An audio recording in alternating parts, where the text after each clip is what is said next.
Bismillahirrahmanirrahim. Assalamualaikum warahmatullahi wabarakatuh.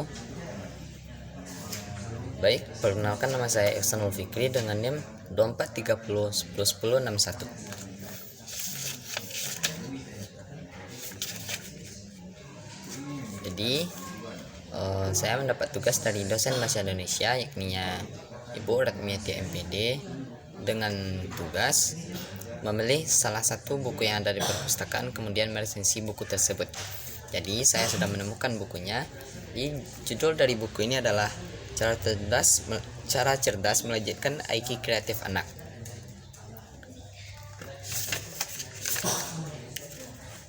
Pada bagian ini terdapat identitas buku. Yang pertama, pengarang buku ini adalah Tuhana Taufik Andrianto.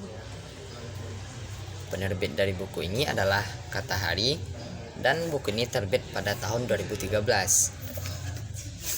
Adapun komponen-komponen yang dibahas dalam buku ini adalah yang pertama, jenis-jenis kecerdasan dan cara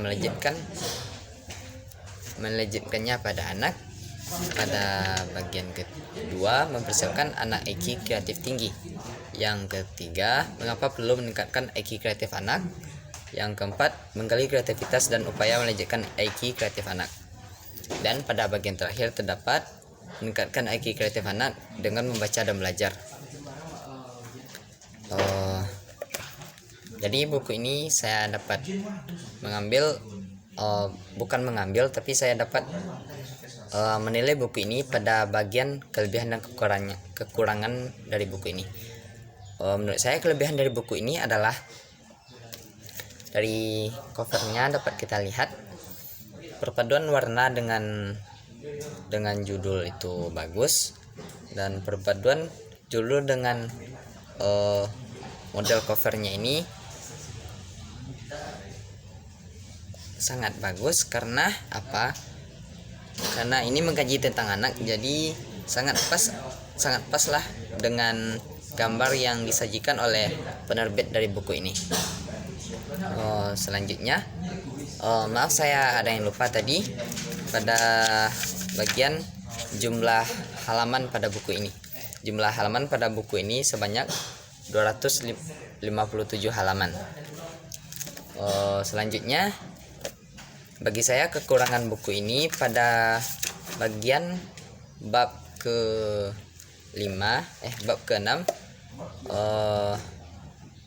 Di sini hanya terdapat cara meningkatkan IQ kreatif anak itu hanya dengan dua cara. Yang pertama, membaca dan belajar. Jadi menurut saya pada bagian ini masih kurang, karena di buku ini hanya menunjukkan cara meningkatkan IQ dan kreatif anak itu hanya dengan dua cara, itu membaca dan belajar.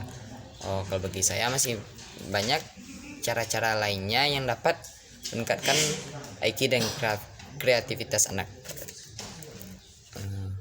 Pada bagian selanjutnya udah masuk pada bagian kesimpulan dan bukan kesimpulan.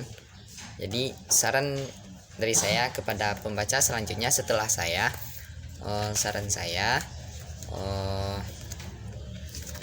bacalah buku ini dari awal sampai akhir dan jangan membacanya separuh-separuh atau beberapa halaman saja, dikarenakan membaca seperti itu dapat menimbulkan beberapa pemahaman yang kurang dengan isi bukunya.